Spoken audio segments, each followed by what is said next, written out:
The moment I say the word blockage, I can see the patient's eyes glaze over. You immediately picture open heart surgery. You picture the zipper, which is a scar down your chest, and you picture months and months of rehab and losing your place at work. That fear is the #1 reason successful people avoid seeing me. They'd rather not know because they don't want to face the downtime. But I have good news for you. Now, unless you ignore the problem until it explodes, the scalpel is obsolete.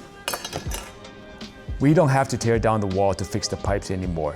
We can repair it from within.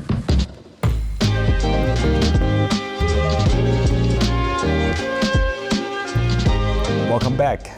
I'm Dr. Peter Chang, and you know my titles, but practically speaking, I'm an interventionalist. Instead of opening up the body to reach blocked arteries, I work from inside the blood vessels.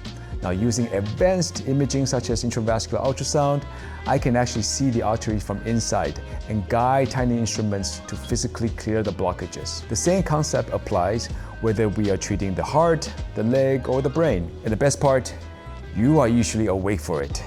We can talk if you want to talk about the market or your golf game, and you go home the next morning. This is the tool.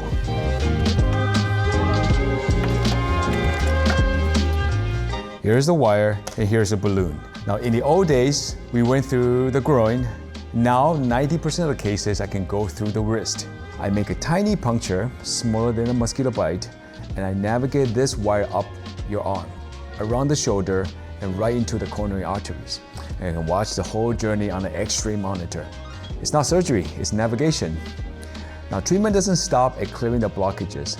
I often have to place a stent or something similar to stabilize the artery and reduce the chance of it narrowing again. And we use a balloon to expand the narrow area, and then we deploy a stent. A stent is a high-tech metal mesh. Think of it like an internal scaffolding.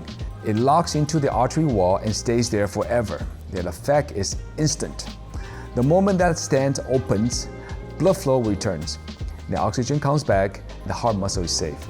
And because we went through the wrist, well, there's no ICU, there's no rehab, and you're checking emails that night and you're back in office in 48 hours. And because I treat the entire vascular system, it's not limited to just the heart. Remember the guy who gets leg pain and cramping when they walk?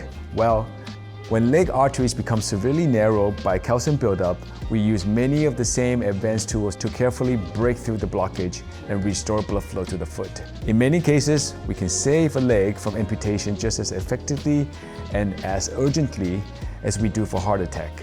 It's the same circulation system, just a different artery. But there is a catch.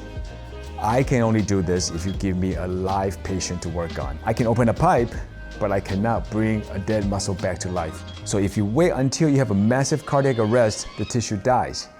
A stent can fix dead tissues. If you wait until a blockage is rock hard and calcified, the procedure goes from a 30-minute fix to a high-risk operation. And that's why the audio we talk about is critical. If I find the problem while you're feeling fine, it's a lunch break procedure. If we wait for the emergency, it's a gamble. Finding a blockage isn't a death sentence. It's actually an opportunity to upgrade the infrastructure before it fails. In the final episode, we're gonna wrap this up and build your 20-year strategy for high-performing life. And you don't wanna miss that blueprint. I'm Dr. Peter Chang.